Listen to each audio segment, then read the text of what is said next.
Topic लिखिए पुली।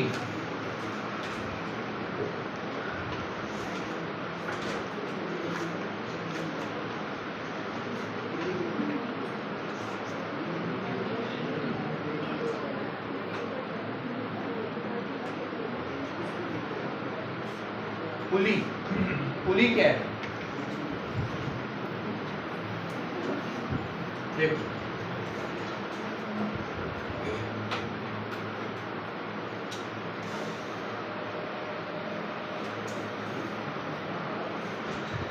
ये ध्यान दो बेटा,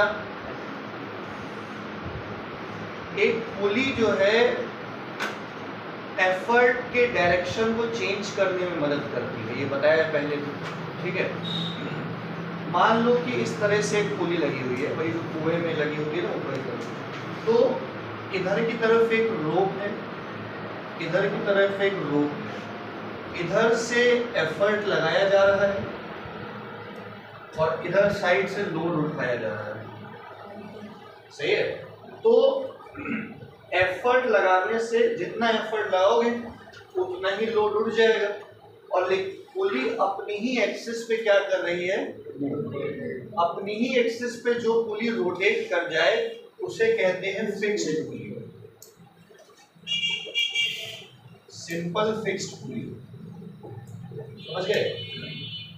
तो हम लोग को ये अज्यूम करके चलना होगा इस पूरे टॉपिक में कि ये जो रोप यूज की गई है ये इनएक्सटेंसिबल है, मासलेस है, मतलब हमें इस रोप के मास से, इस पुली के मास से, इन सबसे कोई मतलब नहीं, हमें सिर्फ और सिर्फ किस चीज से मतलब है, लोड और एफर्ट से मतलब है। इस चैप्टर में हमें बस इतना ही समझना है, ठीक है। तो पुली समझ गए क्या चीज है? पुली की टाइप्स लिखो, पहले लिखो बेटा, सिंगल फिक्स्ड पुली,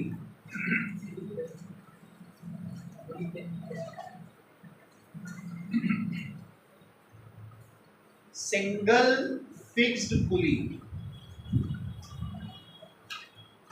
ठीक है। लिखो, a pulley which has,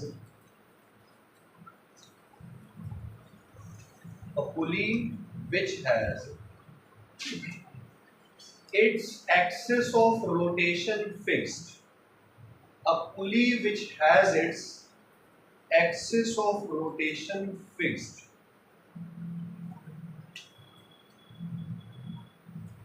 in its position, a pulley which has its axis of rotation fixed in its position, fixed in its position, समझ गए, is called fixed pulley।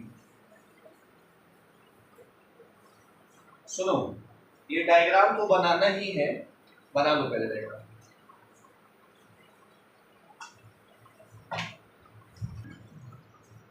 देखो, अब एक बात समझिए सब लोग बेटा, जब यहां पे लोड होता है, जैसे यहां पे लोड लटक रहा है, इस लोड को बैलेंस करने के लिए इस रोप ने इस लोड पे क्या लगा रखा है, एक टेंशन, तनाव। ये तो पता है सबको, टेंशन क्रिएट होता है। जितना टेंशन ये रोप यहाँ पे ऊपर की तरफ लगा रही होगी, क्योंकि यही रोप तो यहाँ से यहाँ आ रही है, उतना ही टेंशन यहाँ पे भी क्रिएट होगा ऊपर की तरफ। दो टेंशन क्रिएट होंगे ऊपर की तरफ, एक टेंशन ये इस तरफ जो इस लोड को बैलेंस कर रहा होगा। ऋषि और निखिल डर गए, निखिल नहीं आए, ऋषि नहीं आए, कल दोनों नहीं आए थे, क्यों? सर्विस लगी थी, गर्मी।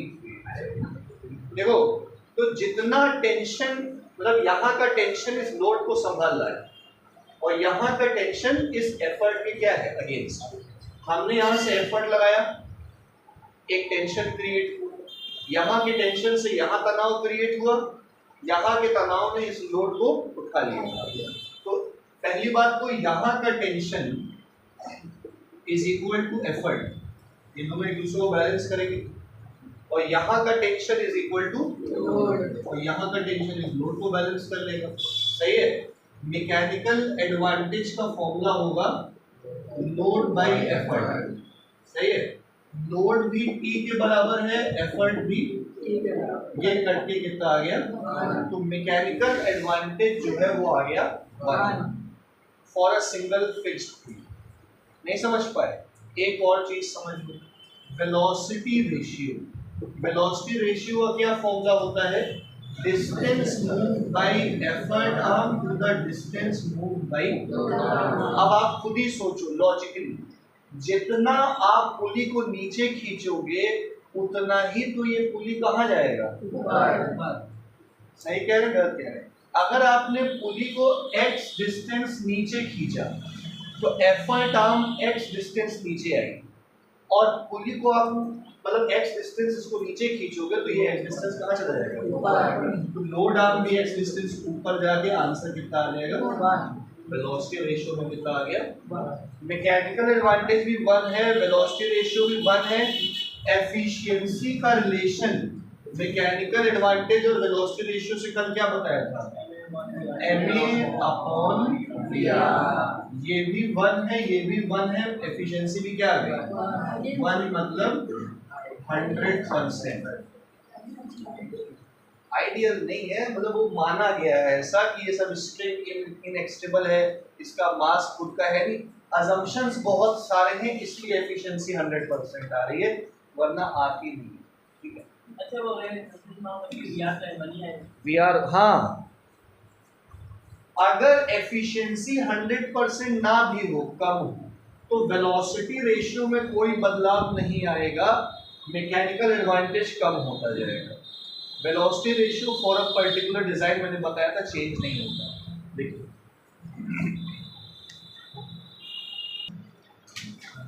तो सिंगल फिक्स पुली ना, तो देखो मैकेनिकल एडवांटेज भी 1, वेलोसिटी रेशियो भी 1, ना ये फोर्स मल्टीप्लायर का काम करेगी ना स्पीड मल्टीप्लायर का काम करेगी, केवल और केवल डायरेक्शन चेंज करने में हेल्प करेगी। आगे सबको समझ में? फिर लिखो बेटा आगे, सिंगल मूवेबल पुली।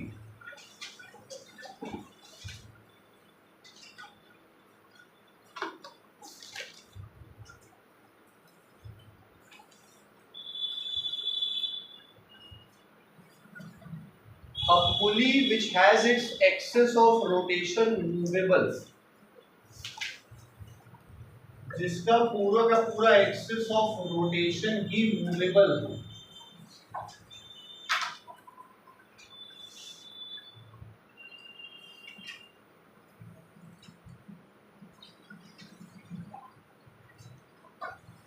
ये कौन सी पुली है? देखो क्या समझो, a pulley which has its axis of rotation movable is called movable pulley।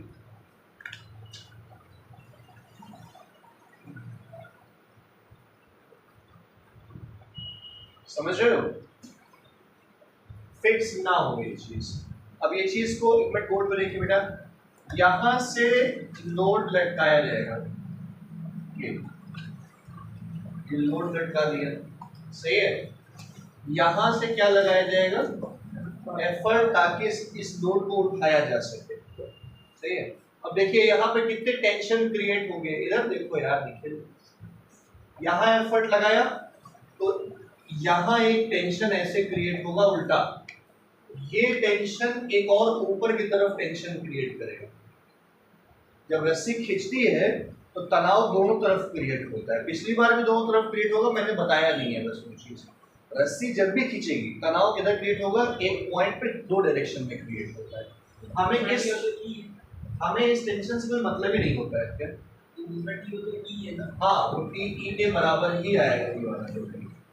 इस एफर्ट ने ये तनाव क्रिएट किया, समझ गए मेरी बात? इसके टेंशन से एक अपवर्ड टेंशन क्रिएट हुआ जो कि इस लोड को उठाने में मदद करेगा, एक और टेंशन के साथ जो कि यहाँ लग रहा होगा। तो कितने टेंशन ऊपर की तरफ लग रहे हैं? P और T, 2 तनाव ऊपर की तरफ लग रहे हैं और वो लोड को बैलेंस कर रहे हैं। लेकिन एक ही तनाव ऐसा है जो एफर्ट के अगेंस्ट लग रहा है। समझ में आया? तो मैकेनिकल एडवांटेज का फॉर्मूला क्या हो गया? Load upon effort. लोड की जगह क्या लिखा? एफर्ट की जगह टी चला गया, मैकेनिकल एडवांटेज क्या आ गया? अब मैकेनिकल एडवांटेज 2 से ज्यादा है, मतलब कम एफर्ट लगा के आप ज्यादा लोड उठा सकते हो। ऐसा क्यों हो रहा है? क्योंकि हमारे लिए आधा लोड उठाने का काम तो ये टी कर दे रहा है ना। नहीं समझे मेरी बात भाई? हम तो केवल यहाँ से एफर्ट लगा रहे हैं, एक तरफ से आधा काम हमारा ये टी कर दे रहा है जो पहले से फिक्स्ड है। हमें ये तो उठाना नहीं पड़ रहा है, तो दीवार उठाई ले रही है, हमें बस यहाँ से एफर्ट लगाना पड़ रहा है। इसलिए आधा काम करके हमको डबल वजन उठाने को मिल रहा है। वेलोसिटी रेशियो भी डबल ही 2 ही आएगा। समझ गए? वेलोसिटी रेशियो क्या आएगा? अच्छा, एफिशिएंसी कितनी हो गई? ma/vr 2/2, दैट इज कितना आ जाएगा? अच्छा, ये 100%। अब एक बात और समझ लो यहाँ पे, वेलोसिटी रेशियो का फॉर्मूला क्या होता है? वेलोसिटी रेशियो का फॉर्मूला होता है effort distance move by effort arm to the distance move by velocity ratio है कितना? 2। That is distance move by effort arm upon distance move by. तो distance move by effort arm will be double the distance move by load arm. जितना भी load arm move करेगी उसका double क्या move करेगा? मान लो कि लोड आर्म x मूव करता है तो एफर्ट आर्म कितना मूव करेगा? या उल्टा क्वेश्चन कह दे कि एफर्ट आर्म x मूव करता है तो लोड आर्म कितना मूव करेगा? x/2 कर जाएगा। बोलो समझ आया? अब लिख लो।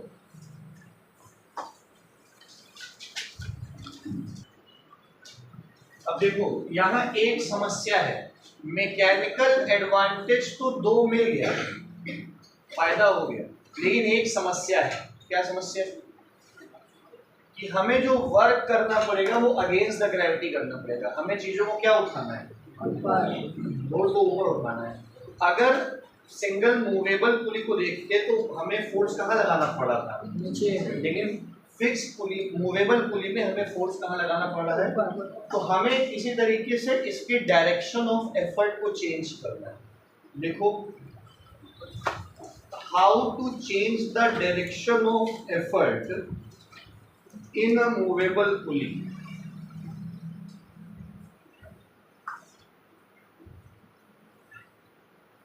How to change the direction of effort in a movable pulley?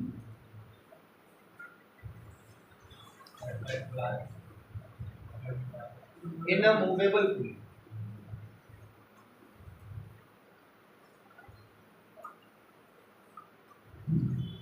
नहीं,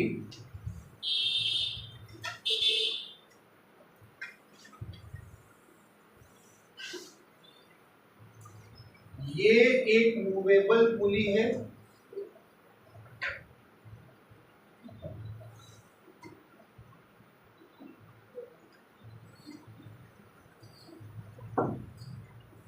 ये लोड लगा दिया, सही है। अब इसके साथ एक सिंगल फिक्स्ड पुली लगा दिया,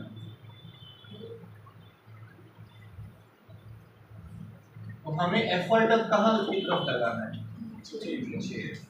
यहां से जब आप एफर्ट लगाओगे तो यहां एक टेंशन क्रिएट करोगे, सही है। यहां जब एक टेंशन क्रिएट करोगे तो फिर से यहां पे क्या क्रिएट हो गए? और यहां तो पहले से क्या है? टेंशन। तो ये दोनों टेंशन इस लोड को उठा लेंगे, तो हमें फोर्स भी कहाँ लगाना होगा? ये तो बात समझ में आ गई। तो ये एफर्ट से एक टेंशन क्रिएट होता है, ये दोनों टेंशन इस लोड को उठाते हैं, तो लोड बराबर कितने टेंशन हो गए? बेटा समझ लीजिए, बात में समझिए। T और T कितना हो गया? 2T इस लोड को उठा रहे हैं, सही है। मैकेनिकल एडवांटेज का फॉर्मूला फिर से लोड अपॉन एफर्ट, लोड की जगह लिखा 2T, एफर्ट की जगह T, मैकेनिकल एडवांटेज अभी भी कितना है? बोलो बात समझ में आ गई? क्लियर हो गया सबको? हाँ, बंद कर देंगे।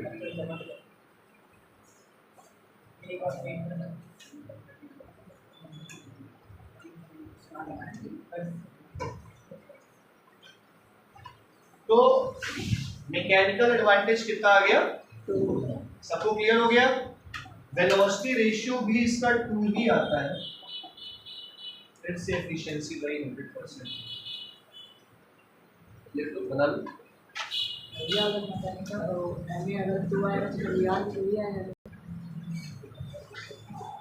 अब देखिए आपकी बुक में डिफरेंस लिखा हुआ है सिंगल फिक्स्ड पुली और सिंगल मूवेबल पुली के बीच में, खुद से लिख लोगे। सिंगल फिक्स्ड पुली का एक्सिस ऑफ रोटेशन क्या था, फिक्स्ड। मूवेबल पुली का एक्सिस ऑफ रोटेशन, एक डिफरेंस तो ये हो गया। उसका फिक्स्ड पुली का आइडियल मैकेनिकल एडवांटेज 1 आया था, इसका मैकेनिकल एडवांटेज क्या था, वेलोसिटी रेशियो 1, वेलोसिटी रेशियो 2। एक चीज और डिफरेंस लिख देना कि सिंगल फिक्स्ड पुली में एफर्ट आर्म को x मूव कराने से लोड आर्म भी x मूव करती है, और उसमें x और x/2 मूव कर रही थी। तो ये 4 डिफरेंसेस खुद से लिख लोगे, ये घर से लिख के आएगा जगह। Fourth point, weight of pulley itself does not affect the mechanical advantage.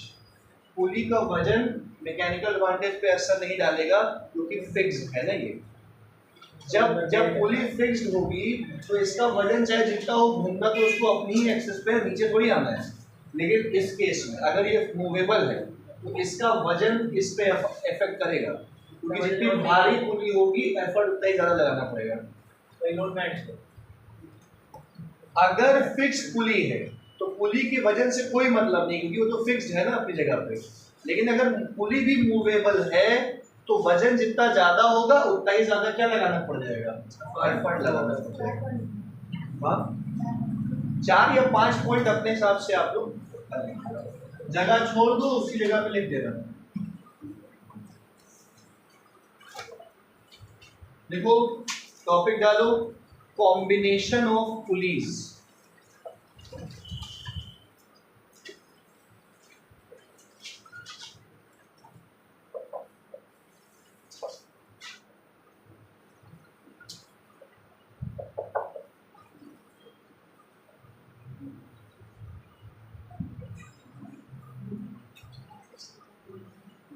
ठीक है, कॉम्बिनेशन ऑफ पुलीज। पहला लिखो, पहला टाइप लिखो इसमें, using one fixed pulley, using one fixed pulley and other movable pulleys।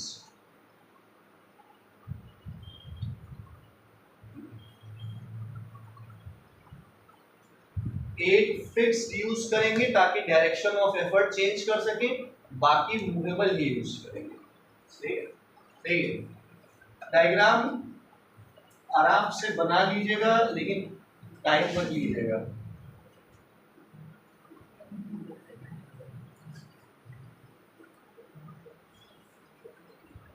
ये देखो बेटा, सब लोग ध्यान दो, यहां पे एक पुली लगाएंगे, आराम से चाहो तो घर पे बना लेना, ठीक है। यहां पे एक लगाएंगे,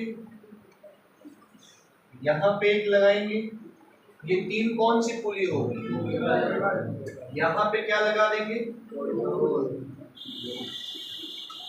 सही है। यहां पे डायरेक्शन चेंज करने के लिए क्या लगा दिया है, फिक्स्ड पुली लगा दिए। यहां से क्या लगाएंगे, अब देखो कौन कौन सा एफर्ट कहां से तनाव निखिल क्रिएट करेगा। निखिल जब पढ़ने आते हो तो बोर्ड पे नजर रखी जाती है, तुम इसके अलावा हर जगह नजर रखते हो, कहाँ देख रहे हो, क्या लिख रहे हो, ऐसे क्या लिखवा दिया हमने, इधर देखो, यहां से निखिल क्या लगाया, तो यहां क्या क्रिएट होगा, टेंशन। यहां टेंशन क्रिएट होगा तो यहां टेंशन क्रिएट होगा, यहां क्रिएट होगा तो यहां तो पहले से है, ये दोनों टेंशन इस टेंशन को संभालेंगे।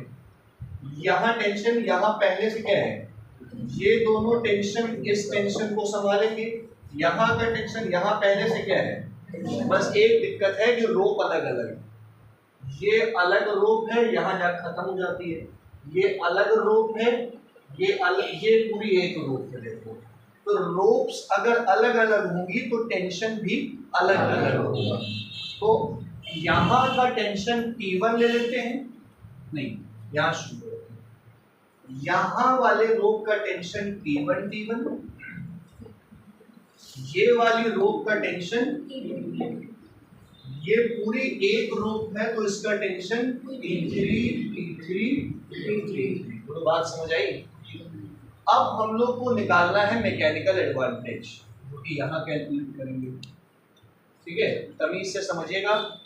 ये दोनों टेंशन इस लोड को उठा रहे हैं, तो T1 प्लस T1 2T1 किसके बराबर हो गया?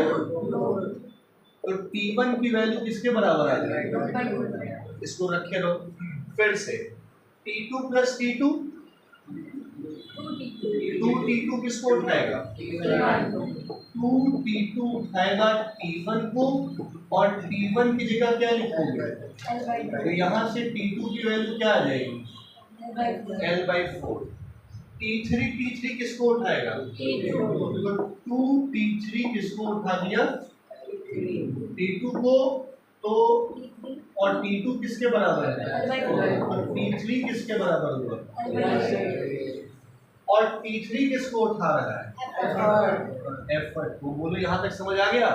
अब इन सब के बाद यहाँ पे लिखना मैकेनिकल एडवांटेज। मैकेनिकल एडवांटेज का फॉर्मूला लोड अपॉन एफर्ट। तो बात समझ आ रही है। यहाँ से सोचो लोड 8 टाइम्स T3 होगा। यहाँ से लोड की वैल्यू क्या आएगी? 8 टाइम्स T3, और एफर्ट किसके बराबर है? T3 कट गया, मैकेनिकल एडवांटेज किसके बराबर है? 8 हो गया मैकेनिकल एडवांटेज। वेलोसिटी रेशियो भी कितना आएगा? कैसे आ रहा है? ये फिक्स वैल्यू नहीं है, ये फिक्स वैल्यू, ये नहीं चेंज होगी। इन दोनों को निकालने का एक डायरेक्ट फॉर्मूला भी है, वो भी समझ लो। पेपर में इतना लंबा तो करने नहीं बैठोगे एक नंबर के क्वेश्चन के लिए, तो आप लोग को बता देते हैं डायरेक्ट फॉर्मूला। मैकेनिकल एडवांटेज निकालने का फॉर्मूला 2n, 2 की पावर n मतलब नंबर ऑफ मूवेबल पुलीज। कितनी पुली मूव कर सकती है? तो 2 की पावर 3 कितना आ गया? वेलोसिटी रेशियो का भी सेम है। अगर एक मूवेबल पुली हो तो 2 की पावर 1 आएगा, 2 मूवेबल पुली है 2 की पावर 2, 3 के लिए 2 की पावर क्या? कॉपी में दोनों लिख लो, पेपर में जैसे जितने नंबर का है उस हिसाब से कर देना।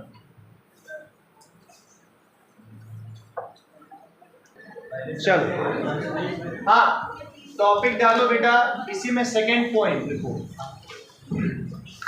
Block and tackle system. Block and tackle system of police.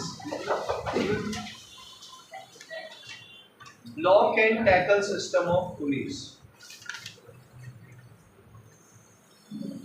आओ ध्यान दो, ये अरेंजमेंट समझो बेटा कि एक सस्पेंशन है, देख रहे? इस सस्पेंशन से एक रॉड लगा दी, ठीक है? इस रॉड में हमने फिलहाल 2 पुलीस लगा दी।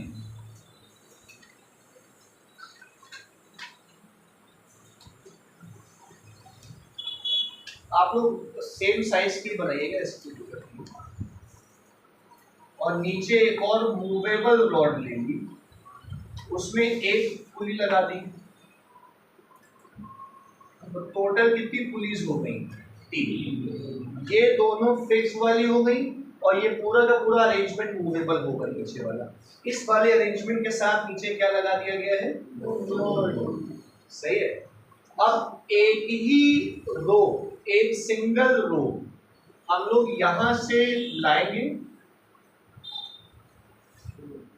और पूरे अरेंजमेंट ऊपर से लाओगे तो नीचे फंसा देना, ऊपर से लाना तो नीचे फंसा देना, नीचे से लाना तो ऊपर फंसा देना हुक पे। बात समझ आ रही है? तो पूरा सिस्टम बना दिया। यहां से हम लोगों ने क्या लगा दिया? एक एफर्ट लगा दिया। कोई समस्या? कोई समस्या नहीं। देख रहे हो ना भैया, एफर्ट यहां से लगाया तो यहां क्या क्रिएट हुआ है। अब देखो इस लोड को उठाने के लिए कौन कौन से टेंशन है। निखिल फिर से मैं कह रहा हूं, बोर्ड इसे कहते हैं। बार बार तुम ऐसे क्या करने लगते हो बेवकूफों की तरह, क्या लिख रहे हो यार तुम इसमें। ये लोड टेंशन कौन कौन से लग रहे हैं इस लोड के अगेंस्ट। एक तनाव ये है, एक तनाव ये है, एक तनाव, कितने तनाव है, 3 तनाव ऐसे हैं जो इस लोड के अगेंस्ट है, एक तनाव ऐसा है जो एफर्ट के द्वारा क्रिएट। मैकेनिकल एडवांटेज का formula load bye effort 3T by T कितना आ गया, समझ गए। वेलोसिटी रेशियो यहाँ पे नंबर ऑफ पुलिस के बराबर होगा, कितनी पुलिस है, और ये फिक्स रहेगा, ये चेंज हो सकता है according to efficiency. Velocity ratio for a particular design change नहीं होगा। फिलहाल के लिए एफिशिएंसी 100% दिखाई दे रही होगी आपको। बोलो बात समझ आई। अब एक चीज और यहाँ से, वेलोसिटी रेशियो का फॉर्मूला होता है distance move by effort arm to the distance move by. Velocity ratio की जगह अगर हम 3 लिख दें तो distance move by effort arm to the distance move by load arm. तो अगर distance move by load arm x है तो एफर्ट आर्म कितना मूव करेगी, 3। नहीं समझ में आया। अब यहाँ पे हम लोग करना क्या है, ऊपर 2 लगा दी नीचे 1 लगा दी, या ऊपर 2 लगा दी नीचे भी ऋषि, ऊपर 2 नीचे भी 2, या ऊपर 3 नीचे 2। ये 3 केसेस है टोटल। समझ गए मेरी बात। एक केस हमने आपको समझा दिया है, बाकी 2 का डायग्राम किताब में बना हुआ है। यही आपका आज का काम है। ये बना क्या होगा कल इसके बारे में हम समझाएंगे आपको। पहले ये और जब पढ़ाया करें तो भैया